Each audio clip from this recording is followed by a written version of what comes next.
Today we'll explore the fascinating world of microcontrollers, how architectures define performance, why design choices matter, and how companies like Microchip, Nuvoton, and others shape embedded development today.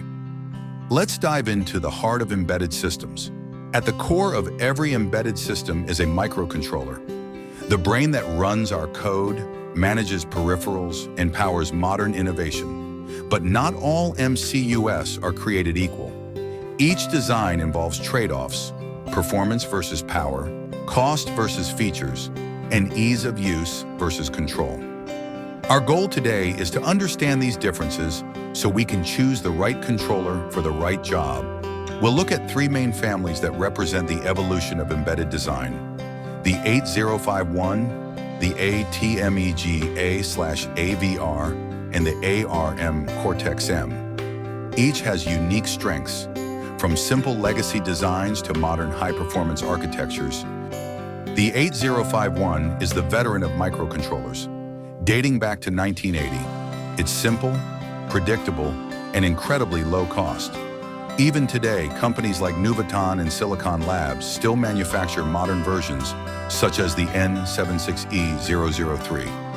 It's ideal for beginners and for cost-sensitive industrial applications. The ATmega series brought embedded systems to the masses through the Arduino platform.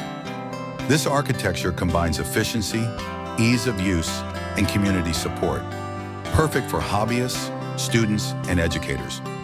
Boards like the Arduino Uno R3 are still the best starting point for rapid prototyping.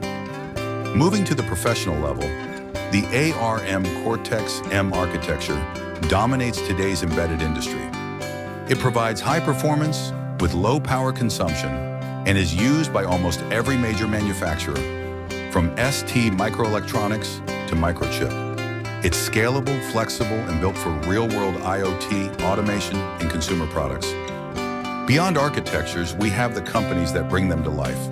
NNXP, focusing on security and performance; Renesas, known for complete cloud-ready solutions; and Texas Instruments, leading in low-power and motor control systems. Each vendor brings a unique ecosystem to support developers.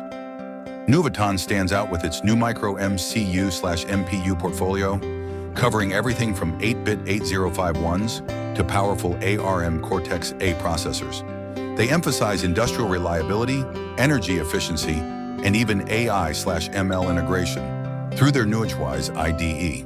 Their chips are ideal for IoT sensors, automation, and edge computing. Choosing the right IDE is just as important as choosing the hardware. Platform I/O with VS Code offers a universal solution, free, flexible, and community-driven. Meanwhile, vendor-specific tools like MPLAB X, STM32C UBE IDE, and MCU-X PRESSO give deep hardware control. For professionals, tools like Keel and IAR offer advanced optimization and safety certification. The best microcontroller isn't universal, it's contextual. For learning, start with Arduino. For ultra-low power, go with MSP430 or Cortex-M0+. For IoT, choose an MCU with integrated wireless support. For industrial or GUI-heavy systems, move to Cortex-A processors. Always match architecture to application. Here are 5 golden lessons. Start simple, then scale. Understand trade-offs rather than chasing perfection. Master ARM Cortex-M. It's the industry standard. Embrace ecosystems. Good support means faster progress. Get hands-on. Theory only matters when practiced. In conclusion, embedded engineering blends software and hardware creativity.